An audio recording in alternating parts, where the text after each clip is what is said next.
Hola, bienvenidos una vez más a este su canal Cubano Te Lo Cuenta. Yo soy Gilberto. En el día de hoy quiero darle continuidad a un video que hice hace unos días atrás sobre Guanabacoa, el pueblo donde yo nací, donde hablaba de lo que fue Guanabacoa en mi niñez y lo que es actualmente Guanabacoa. En aquel momento lo que me incitó a hacer ese video fue las condiciones en las que vi que estaba Guanabacoa actualmente, por un video que estuve mirando en YouTube. Y me decidí y hice aquel video. Pero en los comentarios ustedes me han estado diciendo que por qué no sigo hablando de Guanabacoa. Guanabacoa es un pueblo que tiene mucha historia y que se puede seguir conversando de él, y hoy decidí hacerlo para complacerlos a ustedes en la solicitud que me hicieron en los comentarios. Ante todo, quiero recordar que Guanabacoa es un pueblo que tiene una gran historia, ¿no? Bueno, es una de las 15 ciudades patrimoniales de Cuba. El centro histórico urbano de Guanabacoa es patrimonio de la humanidad. O sea, su cultura, sus costumbres, su idiosincrasia, el desarrollo económico e industrial que tuvo antes de 1959, todo eso lo llevaron a ser un pueblo destacado dentro de la ciudad de La Habana, de la provincia de La Habana, ¿no? Guanabacoa tuvo un despegue grande en la economía. Ahí se instalaron muchas fábricas, muchas empresas que generaban mucho empleo y el desarrollo económico fue en ascenso. Tal es así que en el año 1959 en Guanabacoa existían o estaban radicadas ahí con sus industrias y sus fábricas 8 firmas famosas de calzado. Calzado infantil, calzado de mujer, calzado de hombre.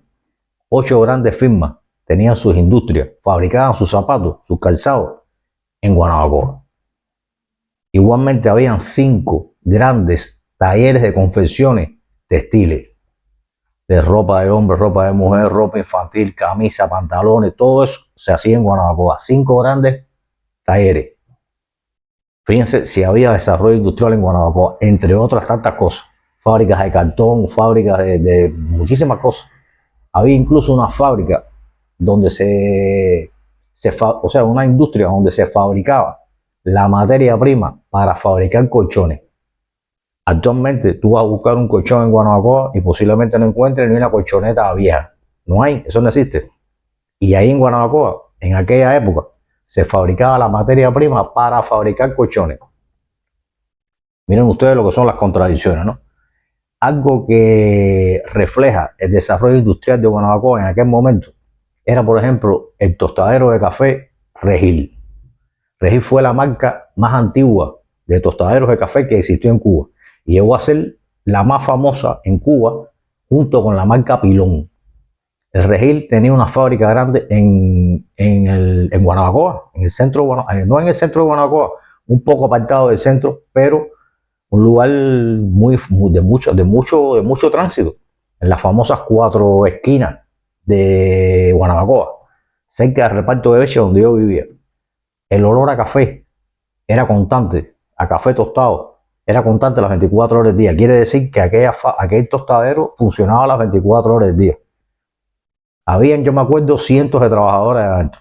Tenían una flota de camiones que repartían el café por toda La Habana, que yo los veía entrar, y que me vivía cerca, yo los veía entrar, los camioncitos aquellos entraban y salían.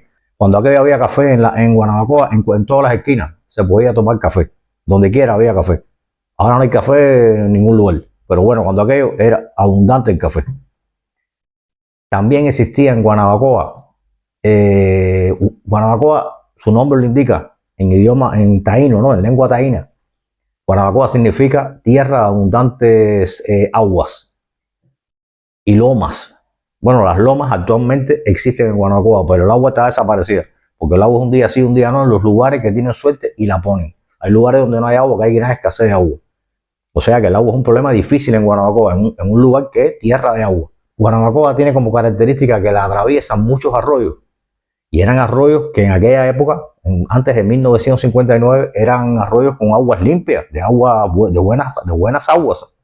Actualmente esos arroyos están, la gente bota desechos en los arroyos y el Estado no los limpia.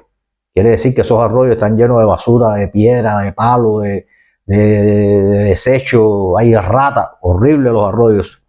Era tanta el agua que había en Guanabacoa que de las 27 embotelladoras de agua, de manantiales, de agua mineral que había en Cuba, habían 27 embotelladoras. Bueno, 11 estaban en Guanabacoa. Había algunas muy famosas como Lobatón, otra se llamaba Fuente Blanca, que era muy grande y muy famosa también, pero la más famosa de todas era La Cotorra, Manantiales La Cotorra. Yo recuerdo que la Cotorra era una fábrica grande, inmensa. Yo iba con mi padre a buscar los botellones de agua para la casa.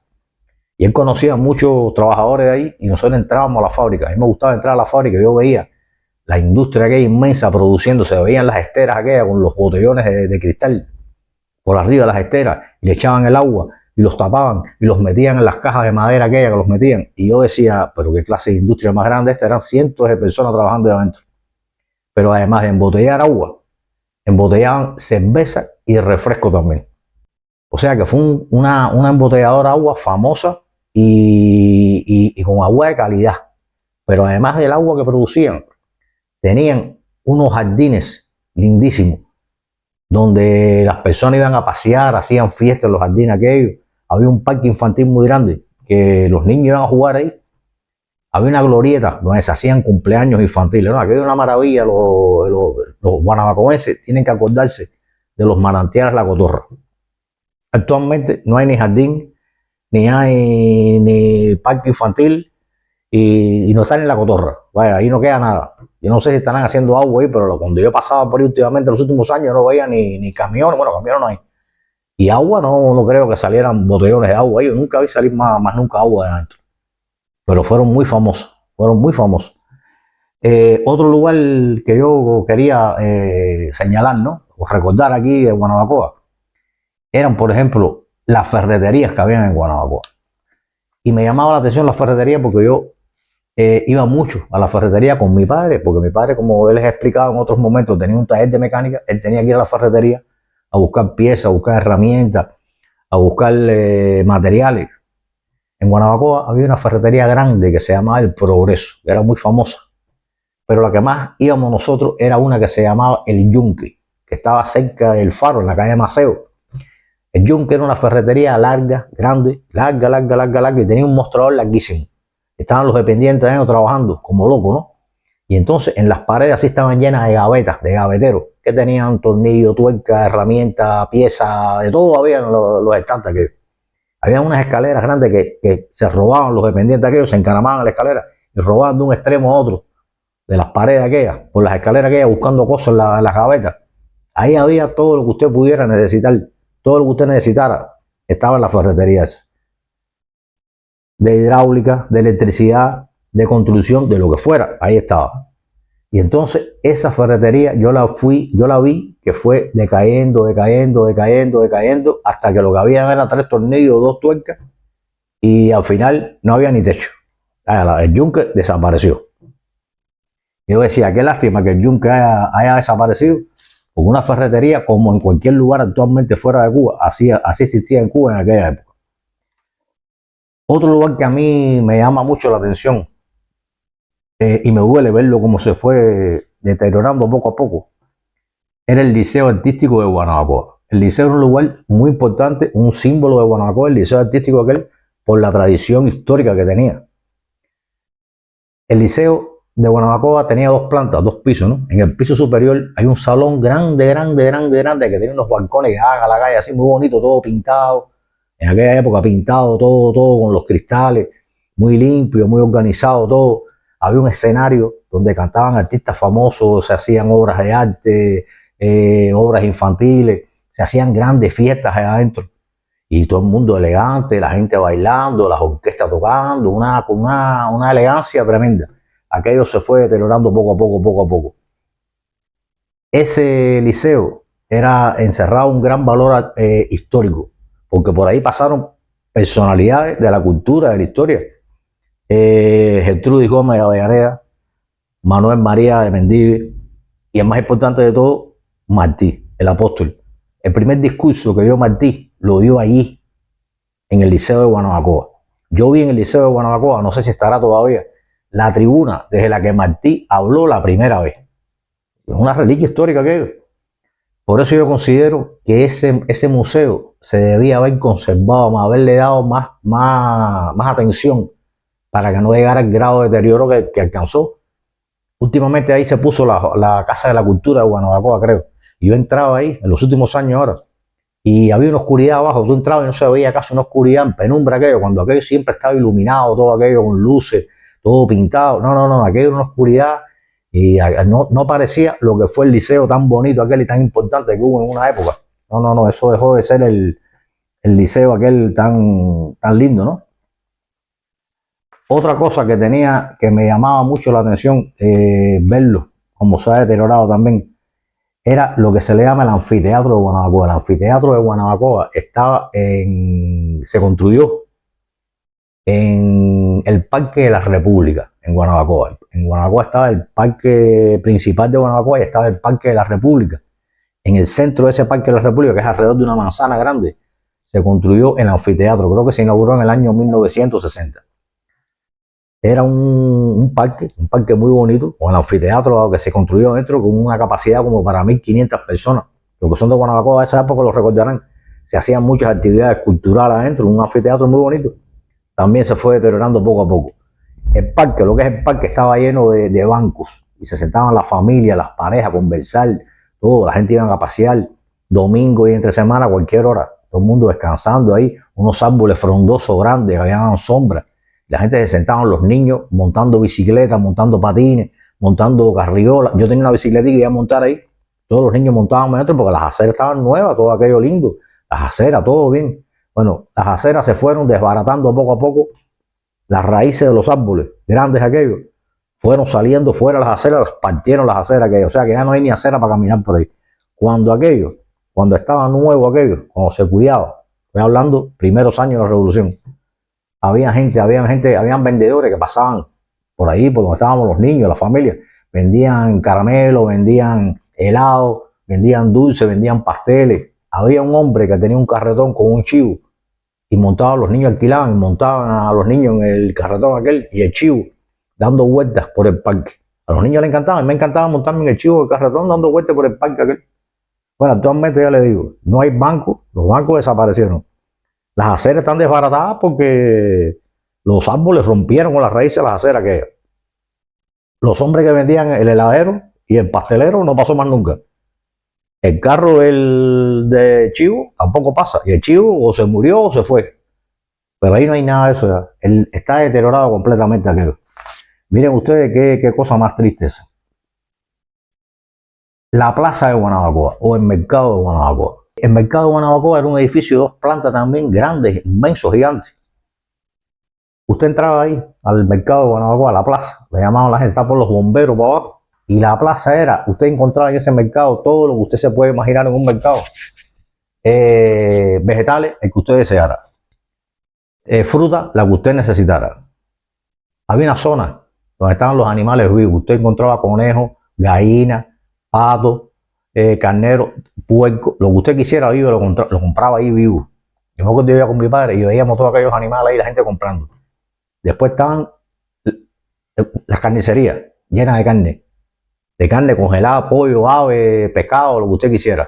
Flores por otro lado, arroz, frijoles, todo lo que usted quisiera en aquel mercado, lo había. Lo que usted necesitara estaba en el mercado, siempre estaba lleno de gente. La plaza de Guanabacoa, pero había de todo. Y todo el mundo comprando, los domingos se ponía aquello lleno. Pero qué bonito era y qué útil que la gente acudían ahí y compraban lo que necesitaran. Pero bueno, eso también fue deteriorándose, se deterioró tanto que hace 2 o 3 años lo que quedaba de toda aquella fruta, todos aquellos vegetales, los animales y eso, animales ni soñarlo. Y fruta, quedaban 3 plátanos, 2 calabazas y una col media podrida, lo que había en toda aquella plaza inmensa, lo que quedaba era eso nada más. Y sucio, todo lleno de tierra, el piso sucio, horrible. Eso eran cosas que se fueron perdiendo lamentablemente en lo que fue la linda Guanabacoa, ¿no? Otro tema del que yo quería hablar un poco más triste ya, ¿no? Es el tema de las funerarias y los cementerios. Guanabacoa tenía como 3 o 4 funerarias, no sé, ¿no? Pero había una que se llamaba la funeraria Menéndez, que estaba, creo, entre el Faro y el Liceo. en Máximo Gómez. Pero había otra que estaba en la calle Bentemati, que se llamaba Franca. Esta era la más popular, creo, o la mejor. Eran, por supuesto, funerarias privadas, ¿no? Yo fui por primera vez a la funeraria cuando falleció mi abuelo, la primera vez que yo entré. Y recuerdo, era muy joven, ¿no? Y recuerdo que entré a la funeraria y me llamó la atención o sea, el silencio que había, que era impresionante. Pero lo limpio que estaba adentro, eso, las capillas que era con aire acondicionado, todo pintado, mucha solemnidad, ¿no? Un lugar solemne, todo limpio, el piso limpio, las paredes. Y entonces, por ejemplo, me llamó la atención muchos asientos, muchos sillones, muchos sillones, uno al lado del otro, organizado así, bien puestecito todo. Y era impresionante aquello, ¿no? Cuando pasaron los años, la funeraria también cayó en el deterioro, poco a poco, paulatinamente. Ya yo hace poco, cuando tuve que ir a la necesidad de ir a la funeraria era otra cosa. Las capillas aquellas, un calor que no hay quien aguanta aquello. Los asientos dentro de las capillas para los familiares que están con el difunto, rotos los asientos. Los sillones aquellos sillones que estaban tan organizados y tan bonitos y tantos sillones. No, ahí lo que quedan son 15 o 20 sillones. Y todo roto de aluminio esto, medio jorobado, que si la mujer te siente y te cae. Los baños sucísimos, las paredes le falta pintura. Esa era la funeraria, un lugar que debía ser solemne, limpio, conservado. Un deterioro total también. Así mismo sucedía con los cementerios. Guanabacoa es uno de los pueblos que más cementerios tiene, creo. El cementerio viejo, el cementerio nuevo, el cementerio de los judíos, el otro cementerio de los judíos. Bueno, el que más yo visitaba cuando era un niño, porque tenía un hermanito que falleció y estaba enterrado ahí. Yo iba con mi padre habitualmente a llevarle flores los domingos. Y entrábamos al cementerio, el cementerio viejo de Guanabacoa estaba limpio, las calles limpias, las bóvedas estaban todas limpias, cuidadas, los jardines estaban cuidados, había jardineros, parece que todo estaba la hierba cortada. Con el pasar de los años, el cementerio se puso, que era daba el deseo de llorar ver el cementerio aquel. Pero como es el resto de los cementerios en Guanabacoa, y el cementerio de Reyes, el cementerio de Colón, todos los cementerios iguales. Ese cementerio que era tan bonito, por decir de alguna manera, ¿no? Por lo triste que era, pero era bonito, lo solemne que era el cementerio aquel. No. Llegó a ser un desastre. Las bóvedas medio rotas, las calles rajadas, no había acera, la hierba creciendo, un desastre. Eso eran los cementerios, que ese es un lugar también conservado, solemne, por la tristeza que embargan, ¿no? Un desastre, un desastre. Pasando a algo más alegre o menos triste, ¿no? Como es el tema de los cementerios y eso. Por ejemplo, el transporte en Guanabacoa. En Guanabacoa había un transporte que yo creo que en el resto de Cuba sería igual, ¿no? Pero en Guanabacoa me llamaba la atención porque había transporte para cualquier lugar de La Habana. Se podía ir de Guanabacoa al Vedado, a La Habana, a 10 de octubre, al Cerro, a Guanabo, a Regla, a Cojimal, a todos los lugares. Había ómnibus que te llevaban para allá. Pero me llamaba mucho la atención la piquera de los taxis. Había una piquera de los taxis que estaba frente a la iglesia, en el parque. Ahí habían siempre 7, 8, 9, 10, 11 carros con los choferes ahí. Usted llegaba, un carro, por favor, te montabas en el carro, el chofer te preguntaba para dónde tú ibas y te ibas en el carro. Pero eso era llegar y montarte en el carro. O llamabas de tu casa, me acuerdo que se llamaba de la casa, mire, por favor, me pueden mandar un carro para acá, para la dirección tal. A los 2 minutos estaba el chofer esperándote. O sea que te querías mover de Guanabacoa y tenías tanto el transporte urbano de los ómnibus como la piquera de taxi aquella que decían Anchar. Anchar, creo que era asociación, por fuera los carros decían Anchar. Era Asociación Nacional de Choferes, no sé qué, algo así. Y entonces estaban uno atrás del otro, ahí siempre habían carros. Ahora, actualmente, para salir de Guanabacoa, no hay guagua, no hay ómnibus. Yo recuerdo que hay un ómnibus que va de Guanabacoa a Vedado. Yo estuve la última vez que fui, hace como 2 años, 1 hora y media, 2 horas esperándolo, y no pasaba. Y cuando pasó, no paró, porque iba lleno, no paró. Y con un taxi, ni soñarlo, coger un taxi en Guanabacoa, los taxis a Guanabacoa no van. Y si van y logras cogerlo y que el chofer te lleve para donde tú necesitas ir, vaya, pues eso es un milagro, porque Cuba, en cualquier lugar del mundo, usted para un taxi, se monta en el carro, se monta en el taxi, cierra la puerta, el chofer mira por el espejito y dice buenos días, buenas tardes, buenas noches, ¿para dónde va usted? Usted le dice, no, voy para la luna. Yo pues, ok, para la luna, arranca ya para la luna, como usted le diga, va el chofer. En Cuba no. En Cuba, actualmente, hace muchos años ya, usted se monta en el taxi, usted para un taxi, no se puede montar, usted lo para y tiene que preguntarle al chofer, ¿para dónde va usted? Usted le pregunta al chofer, ¿para dónde va el chofer? O sea, que no es que usted se monte y no, usted le pregunta, ¿para dónde usted va? Y si para dónde él va a usted le conviene, se monta. Si no, se queda esperando el otro taxi, porque los taxis van para donde quiera ir el chofer. Es algo increíble, ¿no? Pero bueno, actualmente en Guanabacoa no entran ni los taxis. O sea, ni ómnibus ni taxi. En aquella época estaba la piquera ahí en el parque esperando que usted llegara a montarse en el carro. Usted llamaba por teléfono y iban a buscarlo. Miren qué gran diferencia es. Hoy estuve recordando yo casualmente el tema de las notarías. Me llamó la atención, no sé por qué me acordé de las notarías. En Guanabacoa habían varias notarías. Me imagino que habrían decenas de notarías estas, ¿no? Con su abogado dentro y eso. Bueno, al lado del taller de mi padre había una notaría. El notario, el abogado, se llamaba Francisco Aló. Decían, el viejo mío le decía Paco, eran amigos. Entonces tenía su bufete ahí. Usted entraba, era una sala grande y estaba todos los muebles, lo más bonito, todo, y una mesa con una secretaria de cualquier documento que usted necesitaba hacer, cualquier trámite. Usted lo entregaba ahí, la secretaria lo atendía con una sonrisa, ya con el viejo mío, porque el viejo mío, ese abogado fue el que casó a mi padre y a mi madre. Los divorció también. Y cualquier trámite, cualquier gestión que tenía que hacer mi padre del taller, lo hacía a través de este señor. Pero era la atención, yo iba siempre con él, y era la atención que le daba a la secretaria, la atendía bien, le entregaba los papeles, le entregaba los documentos, todo. Si mi padre tenía que entrar a hablar con Paco Aló, con el abogado, entraba al despacho de Paco, y igual, un tremendo despacho, estaba sentado Paco de traje adentro, todo de lo más bonito, de lo más organizado, una atención que tenía Paco, un respeto, eran amigos, pero un respeto que tenía aquel hombre. El notario aquel hacía lo que fuera, el abogado aquel hacía la gestión que hiciera falta. Actualmente en Guanabacoa, bueno, en Cuba me imagino que entera, ¿no? Pero en Guanabacoa había, para hacer una gestión de casarte, estaba un lugar que es el Palacio de los Matrimonios. Si vas a hacer una compra de una vivienda, una venta de algo, una permuta de casa, está la notaría. Y si vas a sacar una inscripción de nacimiento, es el registro civil. En estos tres lugares hay que hacer unas colas. Puede estar que 2 o 3 días haciendo cola ahí, o ir muy temprano por la noche, pasar toda la madrugada y amanecer para que te atiendan. La atención que te dan es, ya tú sabes, para ver un abogado, un notario, eso cuesta un trabajo grande. Y la otra cosa es que te cobran lo que te quieran cobrar. O sea, hay un precio establecido para esa gestión, esos trámites, ¿no? Pero te dicen o que no se puede hacer el trámite o que está se demora mucho tiempo llevarlo a cabo, que te entreguen el documento. Entonces tú lo que haces es que tú pagas. Lo que estás buscando es el dinero de la gente, ¿no?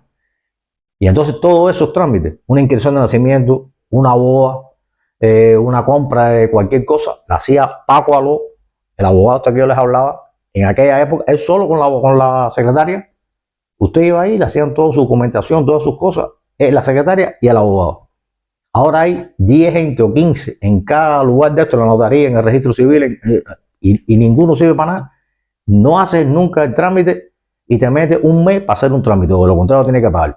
Miren la diferencia de antes a ahora con las notarías. Me llama mucho la atención el tema de que se quitó en el 1968 con la intervención de los negocios particulares, que fueron los friteros. En Guanabacoa, donde quiera, en todas las esquinas, en el centro, por el parque, donde quiera, había gente que tenía su carrito con su cocinita y vendían fritas, las famosas fritas. Era pan con frito, pan con croquetas, pan con bistec, pan con tortilla, pan con lechón, con lo que fuera. Estaba el hombre ahí friendo a cualquier hora, hasta de madrugada había gente que hacían eso. Y usted llegaba ahí, baratísimo valía.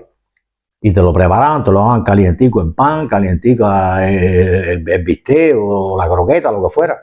Con aceite, con vinagre, lo que tú quisieras, tú le echabas también ahí. Una servilleta y te lo entregaban ahí. Eso lo cerraron también, pero donde quiera había uno, lo cerraron porque si no cumplían con las leyes de sanidad y no sé qué. Yo me pregunto, después cuando quitaron eso y abrieron las cafeterías estatales, que usted entraba a la cafetería y lo único que veía adentro, no había nadie, porque no había nada de comer. Lo que veía era la dependiente sentada en el mostrador, arreglándose las uñas o mirando para el techo porque no tenía nada que hacer. Y usted le preguntaba, ¿qué hay de comer? Y te decía, croqueta al plato. Entonces te daba, si le pedías croqueta al plato, te daba un plato de metal de esto, con una croqueta arriba o dos croquetas, las que tú pidieras, que tú no sabías si eran de pescado, de jamón, de chorizo, de qué cosa eran, no se sabía de lo que eran. Arriba el plato aquel, cuando tú acabas de comer, lo tiraban ahí, venía otra gente atrás, después lo volvían a poner en el mismo plato, si fregaban, le ponían la croqueta arriba y te lo daban. Y yo me pregunto, ¿eso tenía más sanidad que la gente que vendían fritas, los puestecitos esos? Yo creo que no, me parece que no. Pero bueno, así era la cosa, ¿no? Ya para finalizar, quería hablar como curiosidad de dos cosas. Dos frases que se utilizan mucho en el argot popular cubano y mucha gente no sabe de dónde surgieron, ¿no? ¿Cuál es el origen de esta frase? Una es meter la Habana en Guanabacoa. Meter la Habana en Guanabacoa lo utilizamos los cubanos cuando queremos decir que vamos a meter algo muy grande en un espacio pequeño.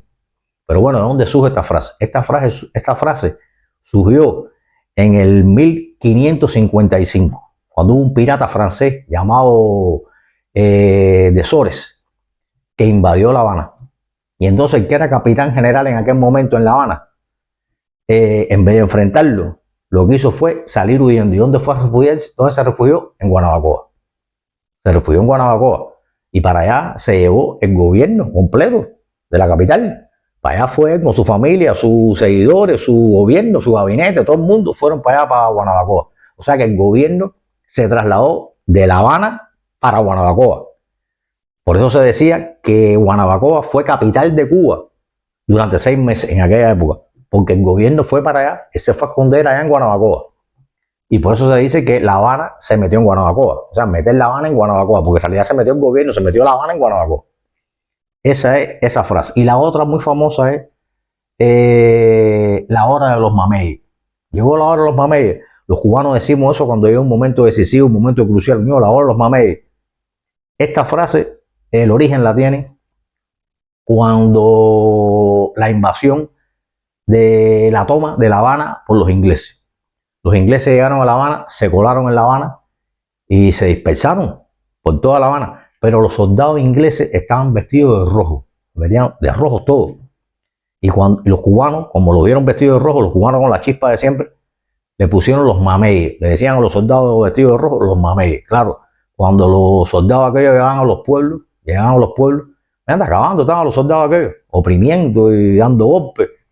Los cubanos decían, oye, llegaron los mameyes, llegó la hora de los mameyes. Cuando lo dejan llegar, está la hora de los mameyes. Pues llegaron los mameyes, ¿no? Y ahí surgió la frase, se quedó la hora de los mameyes, la hora de los mameyes, y actualmente se utiliza mucho la hora de los mameyes y meter La Habana en Guanabacoa. Esto era como una curiosidad para si hay alguien que no sepa el origen y se pregunte, ¿de dónde será el origen de esa frase? Por ahora, solo me resta decirles que me dejen un like si les gustó el tema del que hemos conversado hoy, que me dejen su comentario. De esta forma estoy intercambiando experiencias y vivencias con ustedes. Compartan el video para que otras personas puedan llegar a él. Y como siempre les digo, suscríbanse y así de esa forma aumenta el número de amigos que somos ya. No quiero terminar sin desearles, como siempre, a ustedes y a toda la familia mucha salud y muchas, pero muchísimas cosas buenas. Los dejo, pero muy pronto nos vemos. Chao.